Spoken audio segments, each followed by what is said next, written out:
La carta ya estaba ardiendo. Él la observó enroscarse en los bordes, volverse negra, desaparecer entre las llamas. Y no dijo nada. Su nombre era Sümbül Ağa, eunuco negro jefe, guardián de la puerta del harén. Había servido a 3 sultanes. Había visto llegar a mujeres llorando y salir envueltas en mortajas. Había aprendido, hace mucho, mucho tiempo, que el silencio no era cobardía. El silencio era supervivencia. Había memorizado cada crujido del mármol entre los aposentos de las mujeres y la sala del trono, porque en el palacio otomano, la distancia entre esas 2 habitaciones no se medía en pasos. Se medía en cuerpos. En la noche de octubre de 1533, Hürrem Sultana cruzó esa distancia. Y Sümbül Ağa, pegado contra la fría pared de mármol del corredor exterior, observó cómo el mundo que siempre había conocido, se hacía añicos. Antes de que termine esta historia, vas a entender algo que los historiadores todavía debaten: lo que ocurrió esa noche de coronación no fue una celebración. Fue una ejecución. No de un cuerpo. De un sistema. De cada suposición que el mundo otomano había mantenido durante 300 años sobre el poder, sobre las mujeres, y sobre quien tenía el derecho de tocar el trono. El hombre que no debía existir. Durante 2 siglos, las reglas habían sido simples. Una esposa de sultán era una contradicción en sí misma. Las mujeres del harén eran concubinas, legal, estructural y culturalmente. Daban hijos al sultán. Servían a la dinastía. No se casaban con él. No podían casarse con él. Dar a una mujer esclava la igualdad legal con la propia dinastía significaba envenenar el linaje, la política y la sucesión. Todo gran visir lo sabía. Todo Seyul Islam lo sabía. Todo comandante jenízaro lo sabía. Hürrem también lo sabía. Y pasó 12 años desmantelándolo metódicamente.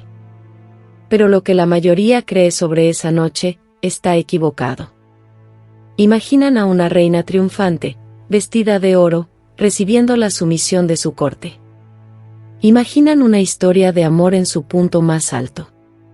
Lo ven todo a través de los ojos de Solimán, el sultán romántico, el esposo devoto, el hombre que reescribió la ley por amor a una mujer. Eso no es lo que Sümbül Ağa vio a través de esa cerradura. Lo que él vio fue una negociación. Una negociación final, brutal e irreversible, entre una mujer que ya no tenía nada que perder y un hombre que todavía creía estar en control. Sümbül Ağa llevaba como eunuco negro jefe desde aproximadamente 1522. Había servido durante la conquista de Rodas, la batalla de Moax, el apogeo del poder otomano. No era un elemento decorativo. Era estructural. El eunuco jefe controlaba el acceso al harén. Lo que significaba que controlaba la información. Y en la corte más secreta del mundo conocido, eso lo convertía en uno de los hombres más poderosos del palacio. También era, legalmente, una propiedad. Sus orígenes nunca fueron registrados. La mayoría de los eunucos jefes provenían del África subsahariana, comprados siendo niños, mutilados quirúrgicamente, entrenados durante décadas en el protocolo palaciego. Para cuando un hombre alcanzaba la cima de esa jerarquía, había pasado 30, 40 años aprendiendo a ser invisible en las habitaciones donde se decidían los reinos. Había aprendido que la información valía más que el oro. Que la lealtad era más peligrosa que la traición. Y que la persona con más probabilidades de destruirte era aquella que te llamaba devoto. La noche de la coronación, Sümbül Ağa llevaba al menos una década entre esas paredes. Había visto llegar a Hürrem, una joven aterrada que no hablaba turco, que lloraba cada noche durante 6 meses, tan lejos de su hogar que ni siquiera conocía el nombre del mar que había cruzado. La había visto aprender el idioma. Más rápido de lo que nadie esperaba. Luego las costumbres. Luego los protocolos. luego los vacíos entre los protocolos. La había visto transformarse, año tras año, de activo a arquitecta. La respetaba. Le tenía miedo. Y no estaba del todo seguro de que fueran cosas distintas. La mujer que ya había ganado antes de entrar. Pero lo que hacía peligrosa esa noche no era solo lo que Hurrem estaba ganando. Era lo que otra persona estaba perdiendo. Maidebran Hatun. La favorita anterior. Madre del Sesade Mustafa, el hijo mayor de Solimán, y según todos los parámetros tradicionales, el heredero natural del imperio. Tenía aproximadamente 35 años en 1533. Había sido agredida físicamente por las aliadas de Hurrem dentro del harén. Un ataque tan grave que las fuentes históricas registran que el propio Solimán fue obligado a ver las marcas en su cuerpo. Había sido exiliada políticamente, trasladada con su hijo a la corte provincial de Manisa. Ella no estaba presente en la coronación. No necesitaba estarlo. Su ausencia era en sí misma un mensaje. Y Zumbula, que había servido a ambas mujeres, que había llevado mensajes entre ellas cuando todavía se hablaban, que alguna vez se quedó parado en el corredor escuchando llorar a Maidebran con una rabia tan fría que dejó el cuarto en silencio. Entendía exactamente lo que esa ausencia significaba. Maidebran había perdido. Todavía no del todo. Pero lo suficiente. El olor del incienso de cedro flotaba pesado en el aire. Desde más allá de las murallas del palacio llegaba el sonido apagado de tambores. Y bajo los pies, el frío del mármol era implacable, como si el suelo mismo se negara a ceder calor a nadie. La ceremonia que nadie registró. La ceremonia en sí no fue un acto público. Este es el detalle que la mayoría de las versiones omiten. No hubo multitudes. No hubo celebraciones en las calles de Estambul. No existe ningún registro otomano formal del matrimonio, ni un solo documento en los archivos imperiales usa la palabra nika en relación con esa noche. Lo que ocurrió fue presenciado por un Seyul Islam, un pequeño número de funcionarios del palacio, y las mujeres del harén. El imperio no lo anunció. Solimán no lo proclamó. El matrimonio ocurrió. Y luego fue silenciado de manera tranquila, sistemática e implacable por todos los que habían estado en la sala. Todos, excepto el eunuco jefe. Que oficialmente no estaba en la sala. Que nunca estaba oficialmente en ninguna parte. Pero Zumbula había estado al otro lado de esa puerta. Y lo que vio a través de la cerradura, no la ceremonia en sí, sino lo que sucedió en la hora que la precedió asterisco, esa era la historia que todos los historiadores habían perdido. Porque no ocurrió durante el ritual. Ocurrió en la oscuridad. En un corredor privado. Sin testigos. O al menos, eso creyeron. La ceremonia estaba programada para la medianoche. El Seyul Islam, la máxima autoridad religiosa del imperio, había sido convocado al palacio en condiciones que, dicho con delicadeza, no eran del todo voluntarias. Su nombre era Sibizade Muhyiddin Mehmed. Tenía 61 años. Había pasado su carrera construyendo una reputación de precisión legal y conservadurismo religioso. Y esa noche, de pie en los corredores del palacio con sus ropas ceremoniales, sosteniendo una opinión legal que no había redactado pero que se le ordenó validar. Sudaba bajo la tela a pesar del frío de octubre. Sibizade sabía exactamente lo que se le pedía. Sabía el precedente que iba a destruir. Había pasado la semana anterior redactando argumentos en contra, 3 dictámenes legales separados, todos los cuales eran ahora, presumiblemente, cenizas. Alguien se había encargado de eso. Y ese mismo alguien también se había asegurado de que el discípulo más leal de Sibizade, un joven de 23 años llamado Ebu Suud, hubiera sido elevado a un nuevo cargo dentro de la jerarquía religiosa apenas 2 semanas antes. Ebu Suud era un nombramiento de Hurrem. Sibizade entendió el mensaje. El marco legal del imperio se estaba reescribiendo a su alrededor. Y el joven que escribía las nuevas reglas había sido colocado allí por la mujer cuyo matrimonio él estaba a punto de validar. Realizó la ceremonia. Nunca volvió a hablar de ella públicamente. Una opinión legal que quebró 300 años de precedente otomano, y que jamás fue registrada oficialmente. Lo que Sümbül Ağa escuchó. Y Sümbül Ağa seguía allí. En ese corredor. Al otro lado de esa puerta. Podía escuchar voces a través de la pesada madera. No palabras, la puerta era demasiado gruesa para eso. Pero sí tonos. Había pasado suficientes años en ese palacio para leer una habitación por su acústica. Conocía el sonido de un hombre capitulando. Conocía la calidad particular del silencio que sigue a una decisión que nadie quería tomar pero que todos sabían que era definitiva. Había oído ese silencio antes. Una vez, cuando Ibrahim Pachá había aceptado una campaña militar que él creía que lo destruiría. Una vez, cuando una concubina había bebido algo que le habían entregado como una bendición. Y una vez más, aquella misma noche.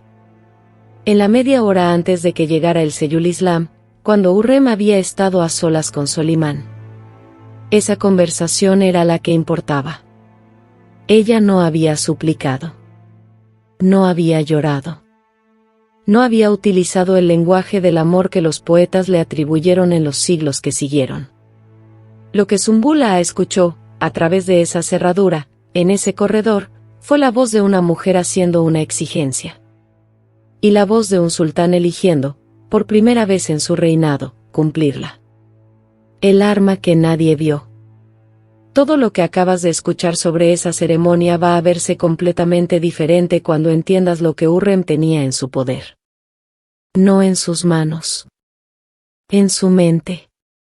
Para 1533, Hürrem había pasado 12 años en el entorno con mayor flujo de información del mundo otomano. Hablaba turco otomano, árabe, persa, y suficiente griego como para negociar. Había cultivado una red de corresponsales que se extendía desde la corte polaca hasta la frontera persa. Intercambiaba cartas con el rey Segismundo de Polonia. Se comunicaba con embajadores extranjeros. Y en los años desde que Ibrahim Pachá se convirtió en gran visir, se había posicionado sutilmente como un canal de inteligencia alternativo. Uno que eludía al gran visir por completo. Uno que llegaba directamente al sultán. Ibrahim Pachá lo sabía. La despreciaba por ello. Ella sabía que la despreciaba. Y utilizó ese desprecio en su contra. Aquí está el giro que los historiadores subestiman de manera constante. Hürrem no estaba jugando una partida larga de supervivencia. Para 1533, ya había sobrevivido. La pregunta que estaba respondiendo en esa habitación era diferente. No, ¿cómo permanezco con vida? Sino, ¿cómo me aseguro de que mis hijos hereden? Y esa pregunta tenía una respuesta muy específica. Un heredero nacido de una concubina era legítimo. Un heredero nacido de una esposa era legítimo y elevado. Una esposa podía escribir cartas en su propio nombre. Una esposa podía recibir dignatarios extranjeros. Una esposa no podía ser desechada en el momento en que llegara un rostro nuevo al harén. El matrimonio no era un logro romántico. Era un seguro estructural para la vida de sus hijos. Y Sümbül Ağa lo entendía. Lo entendió desde el momento en que escuchó esa negociación. Lo entendió mientras observaba arder aquella carta. Porque lo que ardía no era solo papel. Era el mundo anterior. La trampa que tardó años en dispararse. Había algo más. Algo que Sümbül Ağa solo comprendería plenamente 18 meses después, cuando aquello contra lo que se protegía finalmente ocurrió. En el invierno de 1535, circuló por el palacio la acusación de que uno de los hijos de Hürrem, el joven Bayezid, de 6 años, Había sido el objetivo de un intento de envenenamiento. La acusación jamás fue probada. Pero la investigación que siguió destruyó a 3 personas. 2 de ellas pertenecían al círculo doméstico de Mahidevran. La tercera era un hombre que había servido a Ibrahim Pachá. Estos eventos estaban separados por 15 meses. Pero sus raíces estaban en la misma noche. En la misma negociación. En la misma decisión tomada detrás de esa puerta cerrada. Sümbül Ağa recordaría esa cerradura muchas veces en los años que siguieron. Y cada vez lo entendería con mayor claridad: lo que había presenciado no era un comienzo. Era una trampa disparándose. Ibrahim. En marzo de 1536, Ibrahim Pachá estaba muerto. Estrangulado por los mudos del sultán en su propia cámara de huéspedes en el palacio de Topkapı. Después de una cena en la que Solimán había sido cálido, generoso y sonriente. Había sido gran visir durante 13 años. Se había llamado a sí mismo Serasker Sultán, un título tan presuntuoso que, según se dice, hacía apretar los dientes a Solimán. Había tomado libertades con el nombre del sultán en correspondencia diplomática. Esas son las razones que dan los libros de historia. Lo que los libros de historia no dicen es esto. 3 semanas antes de la muerte de Ibrahim, fue interceptada una carta en las puertas del palacio. Estaba dirigida no al sultán, sino a Ibrahim Pachá. El contenido estaba codificado. El código fue descifrado. Y lo que esa carta revelaba, si se considera veraz la versión de Hürrem, quien fue quien se aseguró de que llegara a manos de Solimán, era que Ibrahim había mantenido comunicaciones privadas con potencias extranjeras acerca de la sucesión otomana. Ibrahim Pachá prefería al Şehzade Mustafa, el hijo de Mahidevran, y había expresado esa preferencia en el extranjero. Hürrem conocía esa correspondencia desde hacía meses. No se la había mencionado a Solimán de inmediato. Había esperado.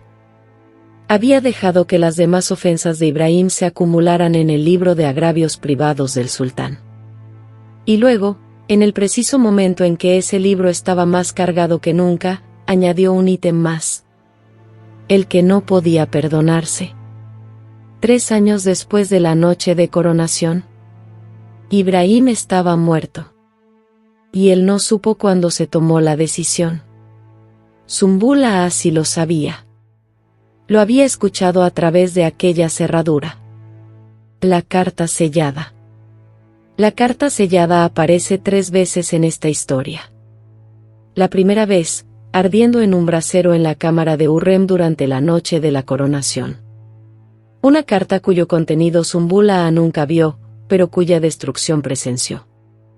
La segunda vez, en el maletín de correspondencia de cuero de Ibrahim Pachá, descubierto después de su muerte. Una carta a la que había intentado responder pero que todavía no había enviado. La tercera vez, 15 años después, en manos del propio Şehzade Mustafa, un hombre que había crecido sabiendo que las cartas habían destruido a su madre, a su protector y, finalmente, a su propio destino. La carta sellada no es una metáfora. Es un arma. Una que fue usada, reutilizada y finalmente vuelta contra la mano que la empuñó. Y Sümbül Ağa, que mejor que nadie entendía esa dinámica, que había llevado cartas, que las había retenido, que en al menos 2 ocasiones había negado transportarlas porque había leído su contenido y comprendido que quien las enviaba buscaba un testigo, no un mensajero, sabía muy bien la diferencia entre una carta que necesitaba llegar y una carta que necesitaba ser vista siendo enviada. La carta que observó arder aquella noche de coronación no era ninguna de las 2. Era una carta que ya había cumplido su propósito antes de ser escrita. El silencio como estrategia. En algún momento antes del amanecer, Sümbül Ağa se apartó de la puerta. Había estado allí durante aproximadamente 2 horas. No se había movido. Apenas había respirado. Había escuchado cómo un mundo cambiaba a través de 2 pulgadas de madera tallada. Y había tomado una decisión tan silenciosa que ni siquiera se registró como tal hasta años después. Decidió recordarlo todo. Y no decir nada. Sirvió hasta aproximadamente 1547. Sobrevivió a Ibrahim Pachá. Sobrevivió a las dos mujeres que habían competido por el control del harén. Fue testigo del asesinato judicial del Şehzade Mustafa en 1553, el hijo de Mahidevran, estrangulado en la tienda de su padre, por orden de Solimán, basándose en pruebas de traición que casi con certeza fueron fabricadas. Sümbül Ağa estaba en Topkapı cuando llegó la noticia. No dijo nada. Los testimonios que tenemos de él son enteramente administrativos, registros de nombramientos, asignaciones presupuestarias, una sola carta sobre el mantenimiento del baño del harén. No hay ni una declaración personal. Ni una opinión registrada. Ni un solo momento en que el hombre al otro lado de aquella puerta hablara sobre lo que había visto. Las llamadas a la oración llegaban con el amanecer, suaves y persistentes. Más allá de la madera calada, el Bósforo se volvía de un gris específico, el gris de una mañana que no promete ni frío ni calor, solo continuidad. Y en algún lugar del palacio, el agua se vertía de un recipiente de cobre a otro, con ese sonido limpio y definitivo que tiene el inicio de un nuevo día. Ese silencio no era pasivo. Era una estrategia de supervivencia de una precisión extraordinaria.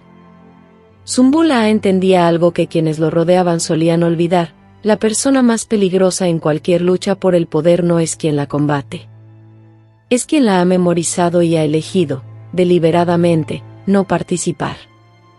Porque cuando termina la lucha, cuando los cuerpos han sido contados y las cartas quemadas y las lealtades reescritas, la persona que lo vio todo y no dijo nada, todavía está allí.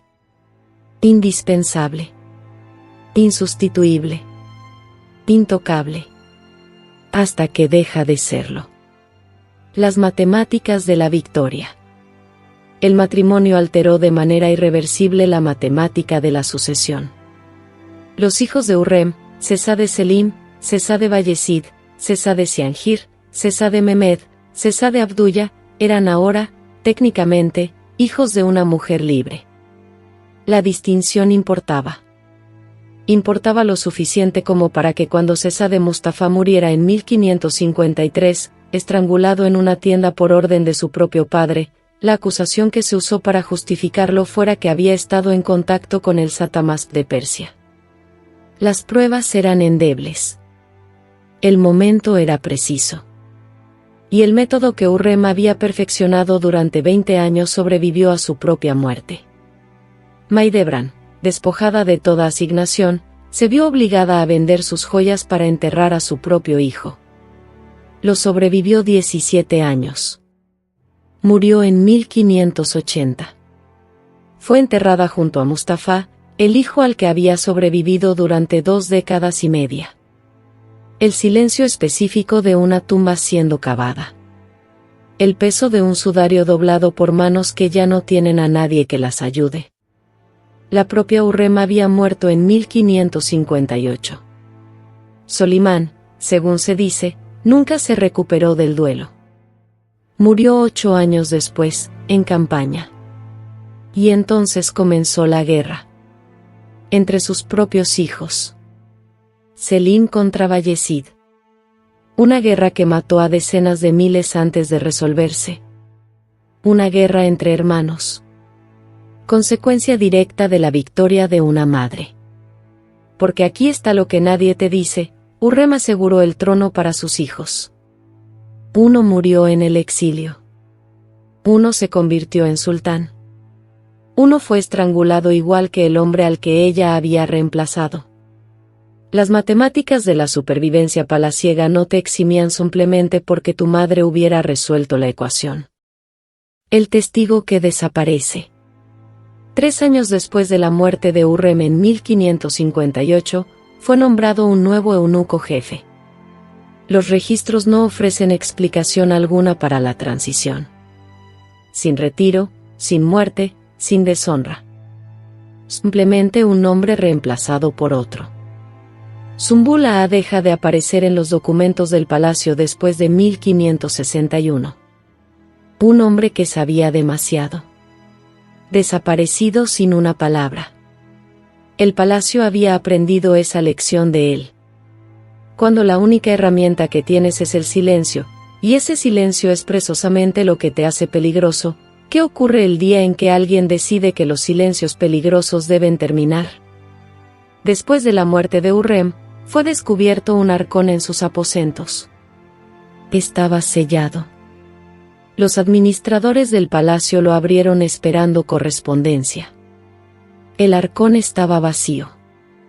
Todo lo que había contenido, cartas, registros, las pruebas acumuladas de décadas de inteligencia, había sido retirado.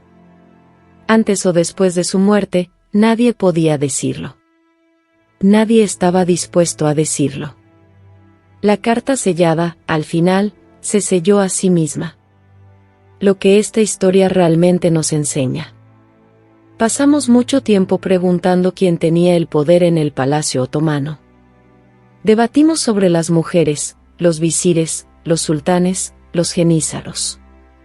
Reconstruimos sus estrategias, sus redes, sus victorias, sus fracasos. Escribimos sus nombres en oro y sus crímenes en notas al pie. Pero Sümbül Ağa estuvo en cada cerradura.